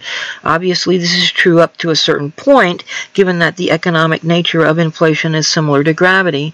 And one look at the world around us puts that theory on pretty solid ground, given that the inflation rate this century has been consistently lower than it was just before the end of the 20th century, despite massive amounts of deficit spending. The question of how to pay for the Green New Deal is pretty silly when you take a step back and look at the larger issue at hand. Scientists are nearly in unanimous agreement that unless we do something unprecedented in the next 12 years, the Earth will become irreversibly hostile to human life in 20 years, with an estimated cost of $69 trillion to deal with this apocalyptic future. Given that the global GDP for 2017 was $75 trillion, it doesn't matter what economic theory you espouse, nothing will be able to pay for that kind of cataclysm.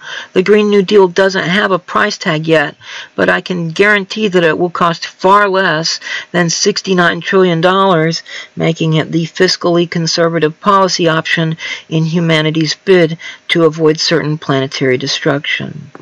So, yes, there you go. And we're not done. We're not done yet.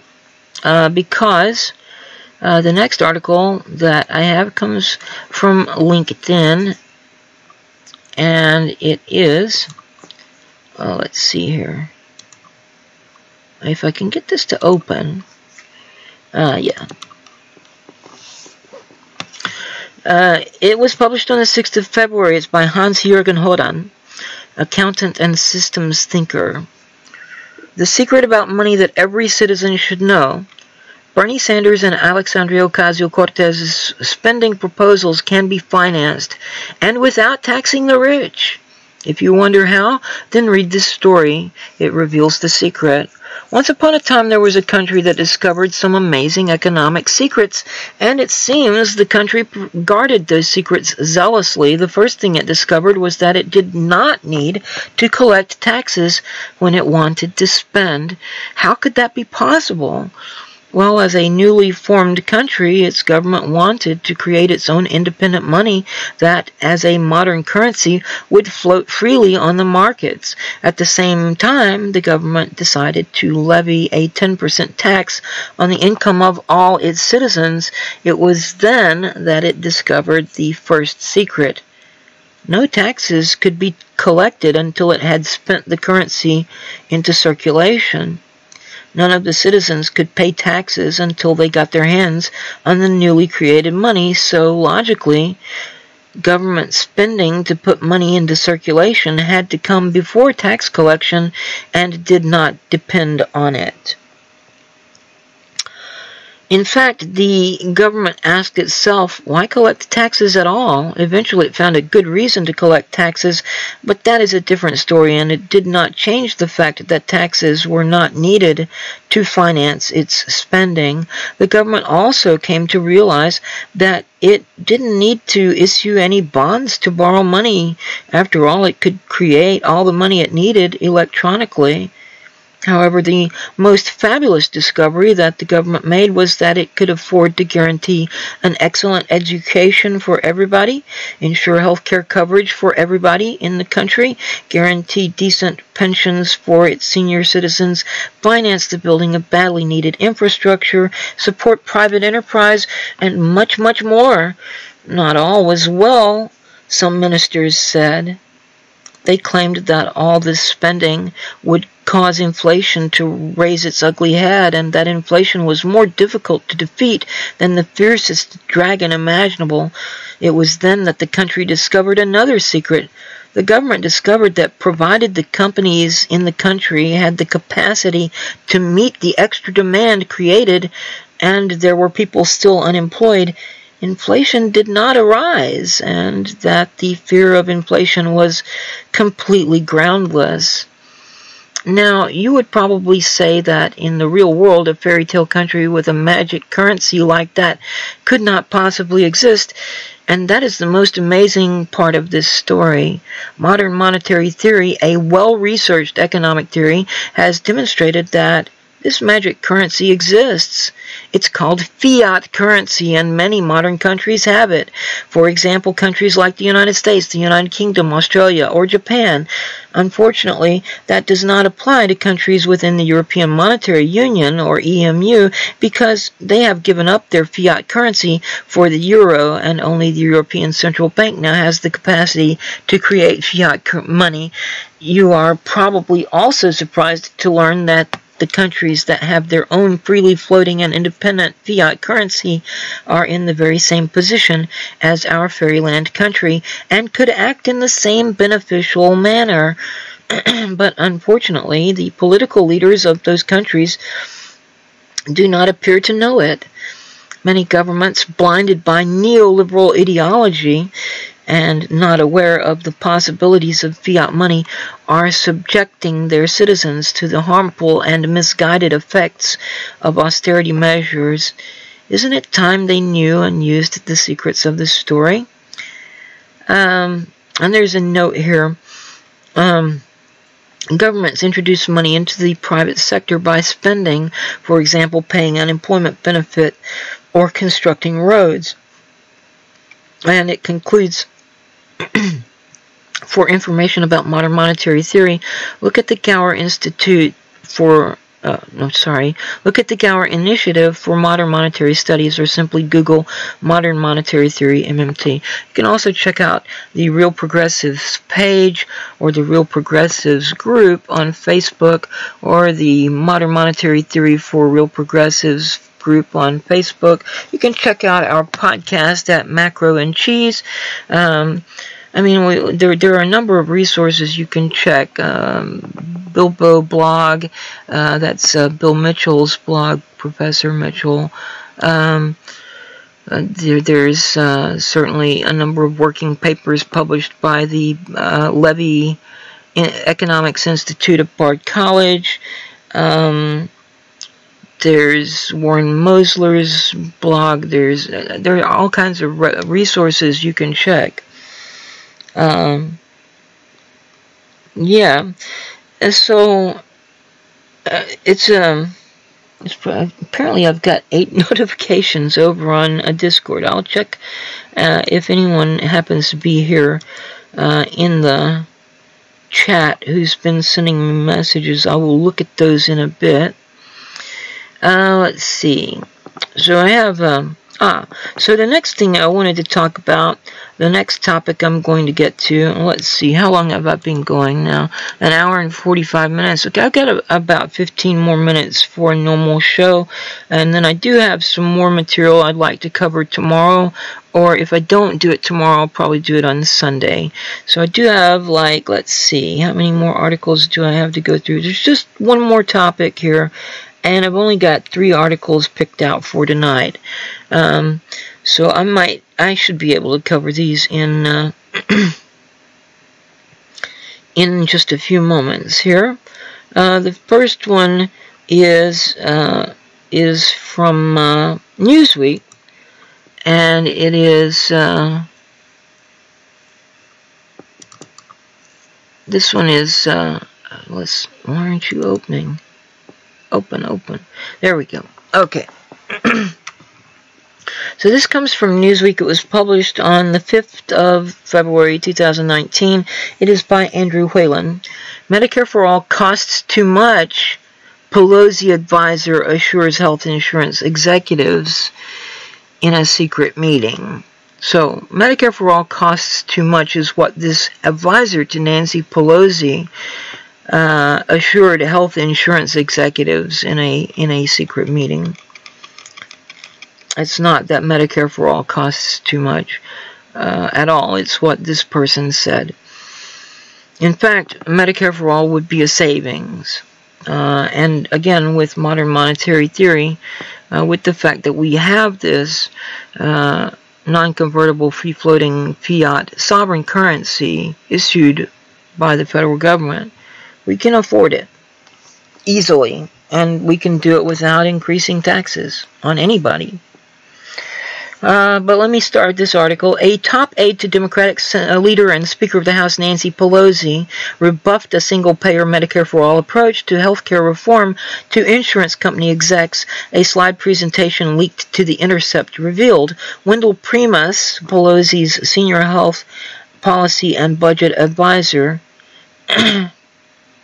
wrote the presentation titled Moving Forward on Health, a Difficult Terrain, which was presented to Blue Cross Blue Shield executives less than a month after Democrats took back control of the House of Representatives, flipping 40 seats in the 2018 midterm elections. The presentation outlines proposed steps for lowering spending growth for private insurers, particularly targeting high drug prices, while arguing for a restoration and expansion of the Affordable Care Act or Obamacare. Let me just say, Blue Cross and Blue Shield sucks ass. Okay, so I got that off my chest, and I can go on with the article now. On one slide, titled Universal Coverage, the presentation specifically rebuffed the single-payer approach to universal coverage, under which the government, rather than private insurance companies, would cover medical services, eliminating employer-based health care, which is one of the reasons that employers are actually in favor of National Improved and Expanded Medicare for All. And remember, we're not talking about Medicare for All. Okay, this is a term that's being used by people on the right, in the Republican right, to smear and misrepresent what we're advocating for. Medicare for all, as they're saying it, would be taking our current Medicare system and making it available to everyone. Our current Medicare system sucks ass too. Okay? I mean, it's better than nothing, but, you know, that's not saying a lot. National improved and expanded Medicare for all is what we're actually advocating for. What was H.R. 676 until Pramila Jayapal got her hands on the bill and rewrote it, which no one has seen yet for some reason. We don't know what the hell she's done to it, but there have been hints that she's made it more in line with the Senate bill that was introduced by Bernie Sanders last year, and Health Over Profit for Everyone, an organization which is co-founded by Dr. Margaret Flower, is a medical doctor, has examined the original H.R. 676 and compared it with the Senate bill and shown that the original H.R. 676 was superior on a number of points. Anyway, the presentation raised 5 objections to a single-payer approach. Number 1, cost. Number 2, creates winners and losers. How exactly? Who are the losers? The private insurance companies that get rich when they don't pay for your health care coverage? I mean, guys, look, Republican right-wingers who are pissing yourselves over what you're calling government death panels. You've got death panels right now in the private for-profit insurance companies. They're making decisions about who lives and dies based on whether or not they can make a profit out of it, how much profit they can accrue for their shareholders and executives. The government isn't trying to make a profit off of healthcare insurance. These private corporations are. So you're willing to trust the private corporations who profit when you don't get coverage covered by them, but not willing to trust the government, who doesn't make a profit. That's real smart there, guys. Not. Number 3, stakeholders are against. Well, who gives a fuck? Number 4, monies are needed for other priorities. What other priorities? Another goddamn war? 5, implementation challenges. Yeah, all of these things have been dealt with. Two of the 5 objections to a single-payer program focus on costs, but while a single-payer Medicare for all plan would shift the burden from employers and individuals to the government, a study by the Libertarian Mercatus Center found that the Medicare for all plan proposed by Bernie Sanders could ensure 30 million more Americans and still save $2 trillion in aggregate health care spending over the next 10 years. A spokesperson for Blue Cross and Blue Shield told The Intercept, quote, "We don't discuss private meetings if there was such a meeting," end quote.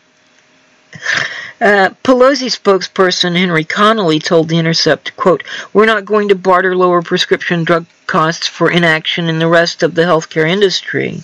The presentation was a broad look at the healthcare environment and some of House Democrats' legislative priorities over the next 2 years in a period of GOP control of the Senate and White House, end quote. Okay, so the article goes on for another half a page or so. Yeah.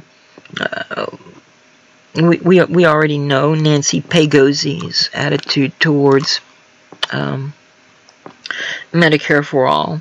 Okay, so in the next article I have, actually I may cover a 4th article because I did mention Health Over Profit for Everyone, and I have one article picked out from them already, and I've got another one sitting here in my folder that but before I get to that, let's look at the Democratic plan to neuter Medicare for all. This comes from Politico. It was published on the where? Oh, on the 22nd of January. It's by Alice Miranda Olstein and Adam Cancrin. Democrats' plan to neuter Medicare for all irks liberals. Nah, it probably doesn't actually irk liberals, but it certainly irks progressives, and there is a difference. These are not interchangeable terms. Medicare for all may be progressives' rallying cry, but it's Medicare for more that's likely to wind up becoming reality. Or at least in the near future.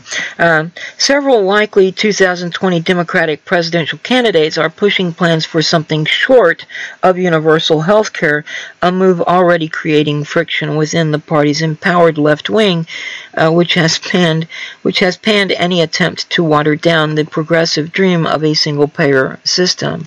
And you know, this is a thing that I've pointed out several times. Medicare for all, or national health care insurance, is not a new idea. The Democrats the corporate Democrats, the establishment Democrats, the Clintonite Democrats, whatever you want to call them, have been pushing this incrementalist bullshit since the 1960s and before. In the 1960s, they called it gradualism, and then when Dr. King pointed out that gradualism is a tranquilizing drug, they had to come up with a new name for it, and they came up with just incrementalism, which is, I mean, if you look at incrementalism, gradualism, it means the same thing. They keep pushing incrementalism, acting like we need to take small baby steps to get towards Medicare for all or universal health care coverage, whatever. The 1912 Progressive Party platform included a call for a national health care service. The 1948 Progressive Party platform included a care for a national health care insurance program. These are not new ideas. So Barack Obama and whoever else is pretending like these are new ideas that they never heard of. Oh, come on. Barack Obama even campaigned on it at one point in time. So I don't know if he's becoming senile or something, but yeah, this is not a new idea. This idea is over 100 years old, and we're still being told, take baby steps. Fuck off. Seriously, just fuck right the fuck off mountain, and then fuck off some more.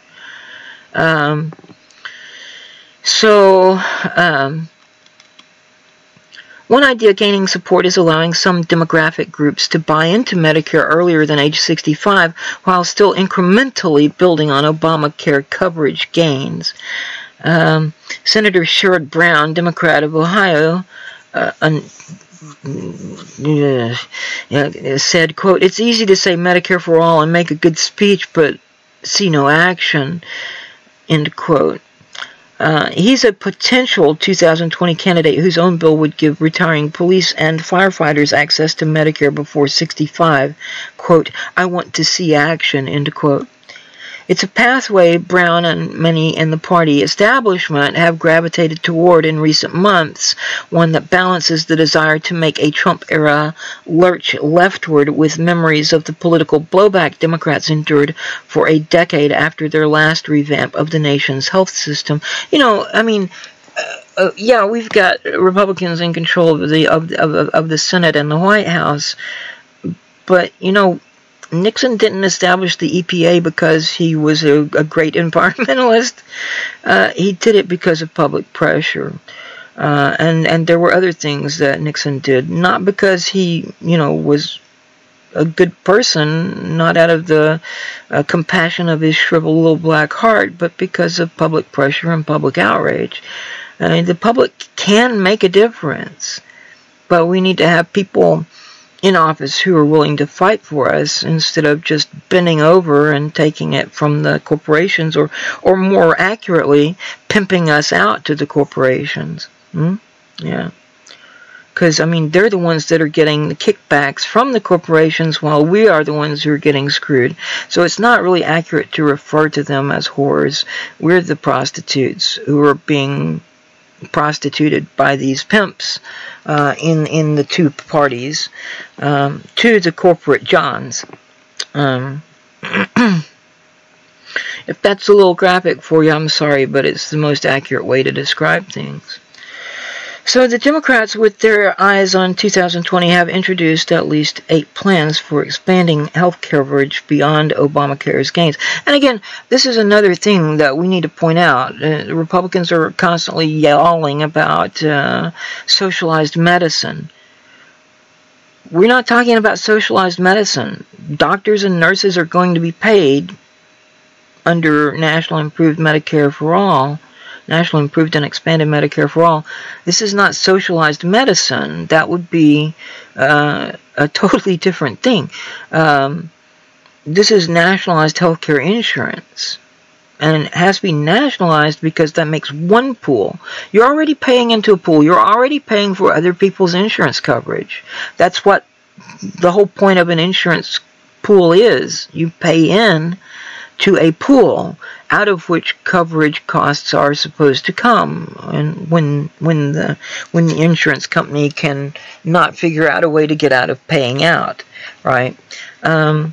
So we have one pool instead of a bunch of small pools. We have one big pool. There's more in the pool, obviously, because it's one big pool instead of a bunch of small pools, and everybody's in the system.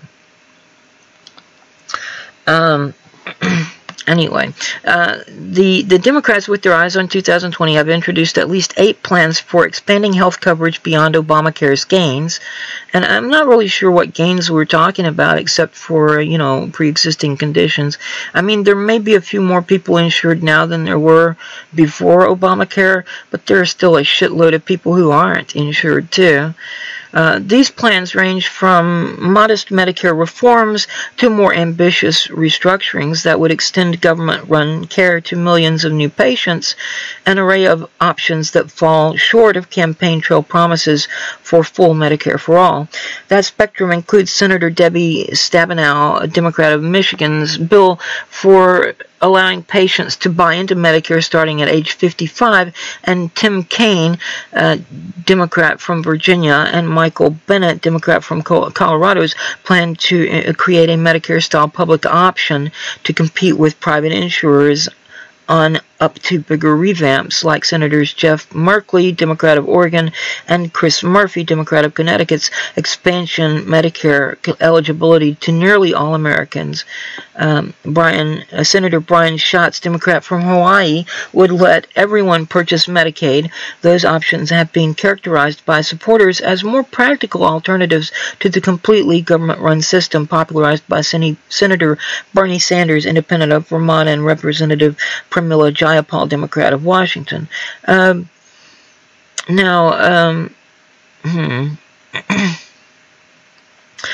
thing that Tim Kaine and Michael Bennet have proposed, this public option, this has been tried several times, and it has been tried on the state level, so it's a little bit different, but every time it has been tried, it's failed for a very simple reason, that the people who can afford private insurance go ahead and stay with their private insurance, imagining that they're going to get better coverage, which means that the only people who actually go into the public option are the people who can't really afford, you know, and so the pool is tiny and collapses because most of the people who can't afford have health issues.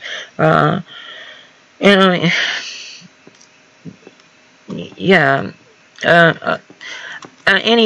the point of this is the Democrats are trying to.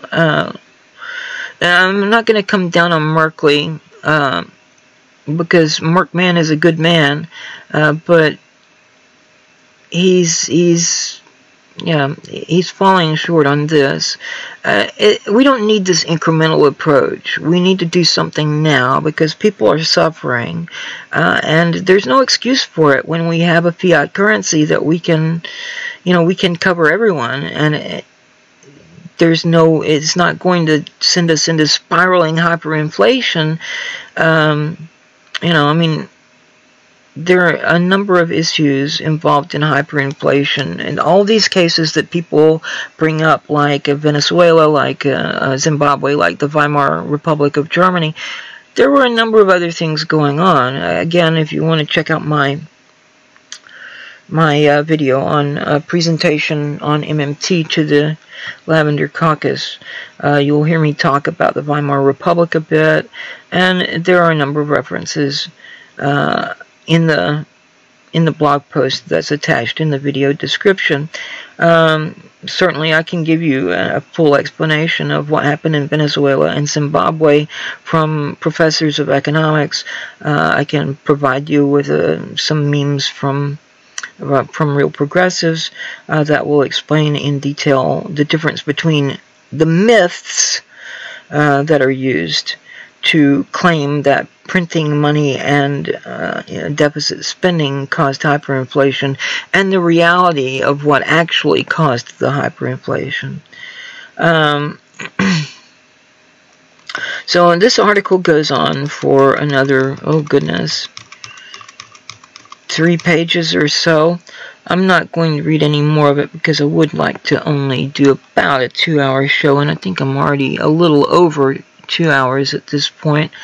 But I am going to read these 2 articles from Health Over Profit for Everyone because I think they're very interesting and important. The first one that I'm going to 5 myths about single payer. Let's see, where is that? There we go.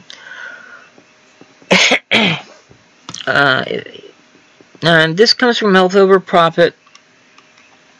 I don't see a date on it, but I think it was relatively recent. Yeah, I printed it on the 14th of February, and I think I got it in that week before the 14th. So, yeah, it's certainly a recent one because it's referring to the Intercept article. Recently, Congresswoman Nancy Pelosi's advisor, Wendell Primus, spoke to health insurance executives from Blue Cross Blue Shield. One of the topics was single-payer health care, national improved Medicare for all. He listed 5 concerns about it.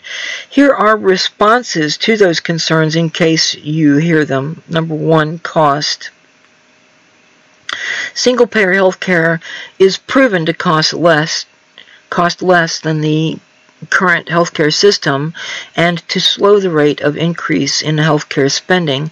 There have been numerous studies of single-payer systems, and each has found that the savings from lower administrative costs, negotiated prices for goods and services, and using global budget offsets offsets the increased cost of covering everyone, and still produces a savings in total healthcare expenditures. One of the things that Dr. Flowers has pointed out quite a lot is the lower administrative costs, because right now every damn insurance company has their own little code that requires medical billing people to have references to check every code for every, procedure or test or whatever. They have to know the exact code used by that particular insurance company, and there's no standardization whatsoever. Every company uses its own code, and if they mess up with the billing, then the company denies payment. But they tell you, as the insured, that you don't have to worry about it because it was the doctor's office or the hospital or the clinic or whatever. It was their screw-up. Well, it wasn't their screw-up. It's that you've made things unnecessarily complicated. And so these people are having headaches trying to check everything and get it right exactly the way you want it. Come on. This is fucking bullshit. Anyway, and certainly with HR 676 as it was, which has now become something else, it did empower the government to negotiate with pharmaceutical companies for prices, which is something the government cannot currently do with the VA or Medicare or Medicaid or any of that. Number 2, create winners and losers. A single-payer healthcare system in the United States would be a big win for the people and health professionals. People would be able to receive the care they need regardless of income and without fear of financial ruin. Health professionals would be able to spend more time with patients and focus on their patients' needs. The system would be simpler to use with one set of rules and everyone in it. The losers would be the private health insurance companies because they could not sell policies that duplicate what the system covers. Number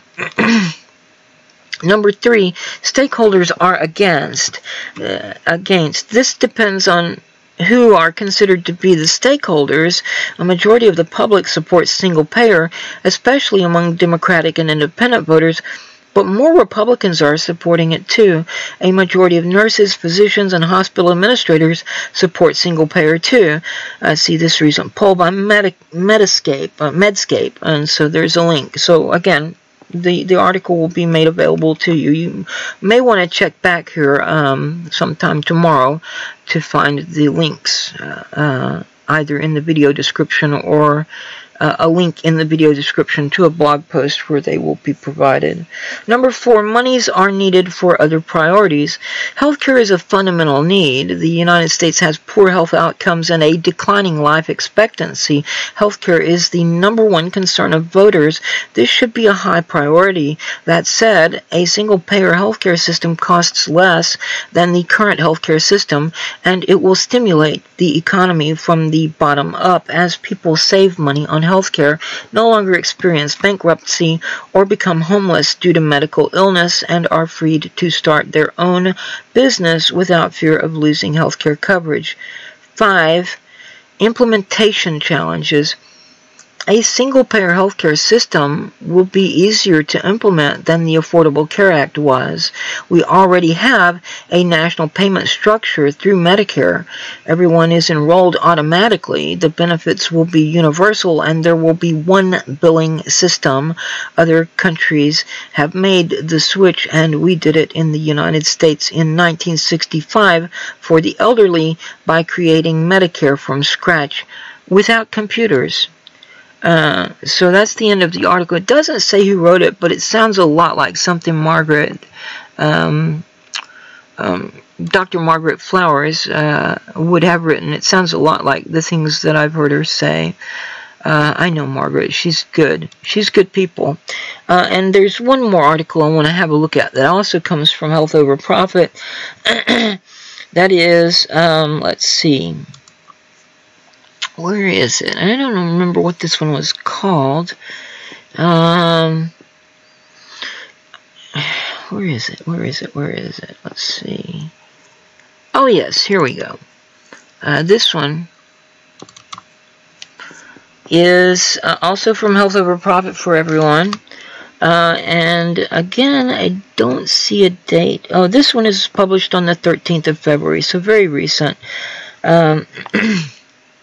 Medicare for All fills a room. This is by Ashley Sloboda for the Journal Gazette. Attendance thrills backers of single-payer health system. Rachel Rose Reagan didn't know if anybody in Fort Wayne would attend an event aimed to mobilize supporters of a government-run single-payer health insurance system. She seemed awed Sunday as she addressed a crowded conference room at the downtown Allen County Public Library. Reagan said to the few dozen people sitting before her, quote, "I can't believe we actually filled the room," end quote. Such events are happening nationwide through Wednesday as part of the National Medicare for All Week of Action organized by National Nurses United. The Fort Wayne meeting was one of 5 planned in Indiana. Attendees were encouraged to canvass neighborhoods and crowds to spread public support for single-payer medical insurance. Reagan said, quote, "These are your new teammates on this fight right here. There is a job for everybody in this fight, and the goal is simple. We are trying to put overwhelming pressure on our elected officials so we can win Medicare for all," end quote. Proponents of a federal Medicare for All plan contend it would guarantee comprehensive medical coverage for the general population, reduce patient costs by eliminating insurance premiums, deductibles, and co-payments, and relieve employers from having to provide insurance to their workers. Opponents argue it would increase taxes and government spending, extend patient wait times, and depress private sector competition. Medical costs prompted attendee Colleen Pion, I'm not sure, to take action. Pion, anyway. Even with insurance, Payon said she once accrued about $9,000 in medical debt and sought loans from family to help pay for it. And now she spends about $400 every 3 months for blood work, $80 a month on pharmaceuticals, and $250 a month on supplements, she said. She said, quote, "It's something that no one should have to go through, especially if you have what they call good insurance in the United States. I'm not even someone who isn't insured. I'm someone who has a great group insurance package, and I still can't afford it," end quote.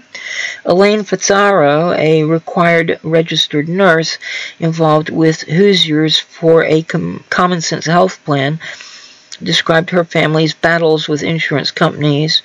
Fazaro said, quote, "The problem is we don't need insurance companies, we need health care," end quote. Advocates for change need to get legislators to listen, she added.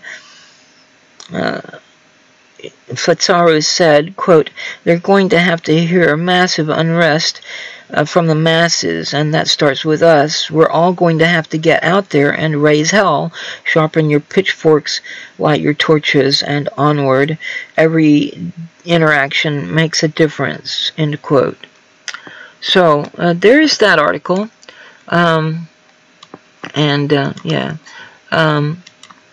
That's about, I mean, I've got plenty more I could cover tonight. I think I had a total of 23 articles to go through, and I don't think I went through that many. Obviously, I didn't.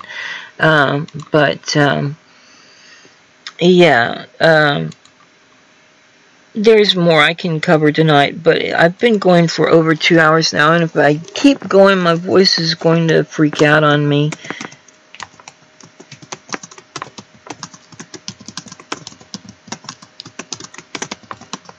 So I'm going to go ahead and cut this off at this point. I do appreciate your attention and your viewing of the stream, the show, or whatever you want to call it, podcast, whatever. If you've enjoyed the video, the stream, or whatever, please hit the like button and subscribe. Consider sharing the video on your social media. If you like what I do here and or at the Progressive Flame, please consider becoming my patron through Patreon. The link for my Patreon is in the video description. I do have a Discord server for my subscribers, and you can find that link also in the video description. I'm going to play us out with a little bit of music. I'm not sure it's going to make it through. I see buffering on my end, even though it says the stream health is good. I don't know what happens on Friday nights, but anyway, I will play us out with a little bit of music, just to try to make sure that the full stream actually survives the processing process, which it sometimes doesn't for whatever reason, and it usually doesn't survive when I have this this kind of buffering shit going on. But anyway, well,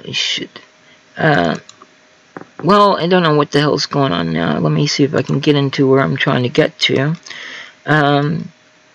open this music. But anyway, yeah, here we go. For Republic News, this is Liviana signing off. Until next time, have fun, but stay safe.